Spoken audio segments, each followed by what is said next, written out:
I'm going to cut up and peel one onion and then place it, whoops, we lost one, place it in the manual food processor, which does a great job chopping onions.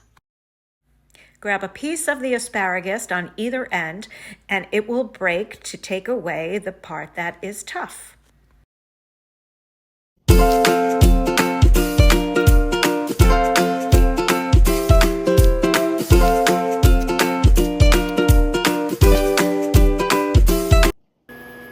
So we've heated up our oil just until it's shimmering, and now we're going to add our chopped onions, and we're just going to saute them for a short while.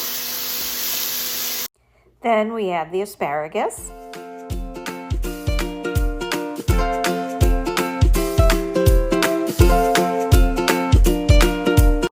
Best can opener ever.